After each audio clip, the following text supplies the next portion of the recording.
UPSC CSAT में आया हुआ 2024 का ये सवाल देख लेते हैं। बहुत सिंपल सवाल है और अक्सर इस तरीके के क्वेश्चंस होते हैं तो हम इसे छोड़ना पसंद करते हैं, लेकिन ये छोड़ने वाले सवाल नहीं है। ये क्वेश्चन ये कह रहा है P Q R S are distinct positive integers हैं, P and Q are odd and R and S are even. So ये हमारे पास स्टेटमेंट दिया हुआ है और पूछा है कौन सा स्टेटमेंट सही है। एक सिंपल सा रूल है कि इवन नंबर में मैं कोई भी नंबर मल्टीप्लाई करूं, चाहे ऑड करूं चाहे इवन करूं, it is going to give me a even number. इस वाले स्टेटमेंट में मैं देखता हूं अगर, तो मुझे पता है कि R and S are even. So ऐसे केस में यहां पे S is even.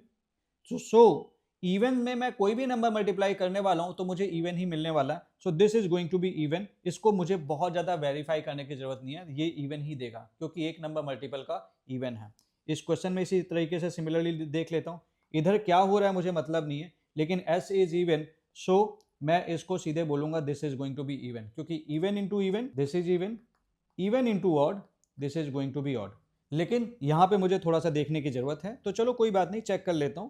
P is odd, S is even. So मुझे पता है ऑड और इवन नंबर को मैं जब ऐड करता हूं तो we get an odd number. So एक तरफ है मल्टीपल ऑड करने के लिए। Q plus R, we know Q is odd plus R is even. So odd plus even is equal to odd. Odd number का स्क्वायर करूंगा तो वो भी ऑड हो जाएगा। तो odd into odd will always give me an odd number. So ये odd number होगा। और इसी तरीके से अगर मैं करूंगा तो मुझे दिख रहा है तीनों ही बिल्कुल सही है और मैं डी लगा के चलाऊंगा। कई बार ऐसा भी होता है लेकिन हम इस चीज को विजुलाइज नहीं कर पाते हैं, तो ऐसे केस में क्या करें। सो ऐसे केस में मैं वैल्यू पुट करके इस क्वेश्चन को कर सकता हूं। पी एंड क्यू की छोटी छोटी वैल्यूज पुट करूंगा, लेकिन इस तरह से पुट करूंगा कि वो आर और एस से बड़ी हो, क्योंकि यहाँ पे आर और एस को माइनस किया गया है तो नंबर एक छोटा सा डिजिट आ जाए जो मेरा कैलकुलेशन आसान बना दे। तो मैं एक वैल्यू पुट कर सकता हूं P equal to 7, R equal to 5।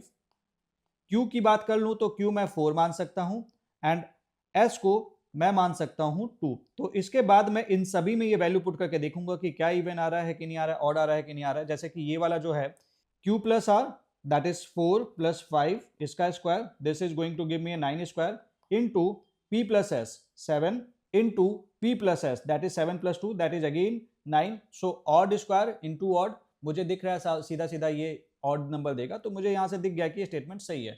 तो इस तरीके के स्टेटमेंट को मैं इस तरह से वैल्यू पुट करके भी क्वेश्चन कर सकता हूं। तो इस तरीके का क्वेश्चन आए कभी घबराना नहीं है, सिंपल बेसिक मैथमेटिक्स लगाना है और इसको कर जाना है।